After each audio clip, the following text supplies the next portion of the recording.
Hello. I'm Bur, who is studying game development with you guys. This time, we will briefly preview Nanite in Unreal 5.1 version, which is still under development.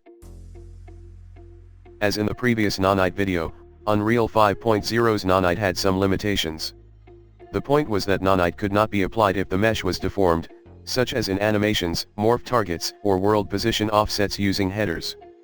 In particular, grass or trees placed as foliage in the world will typically only have static messages, but will transform the mesh in the material to give the effect of leaves, branches, and grass swaying in the wind. So Nanite could not be applied to foliage due to Nanite constraints.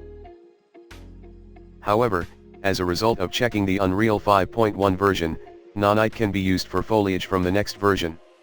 If you look at these foliage, you can see that they move slightly as if swaying in the wind. This is a mesh transformation using a material, which was not possible with Nanite in Unreal 5.0. However, the foliage with Nanite is hidden in them.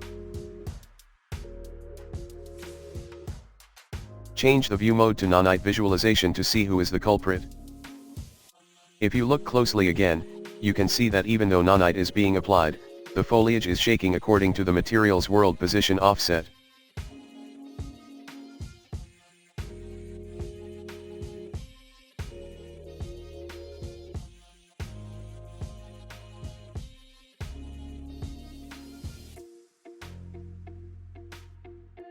And you can see them being placed as foliage on the open world map.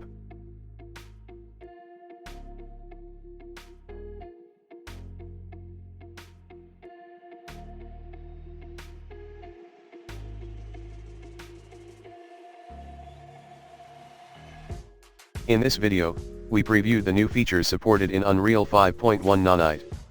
This video was produced with the donate and watching of the viewers. It was Bur's Game Development YouTube. Thank you.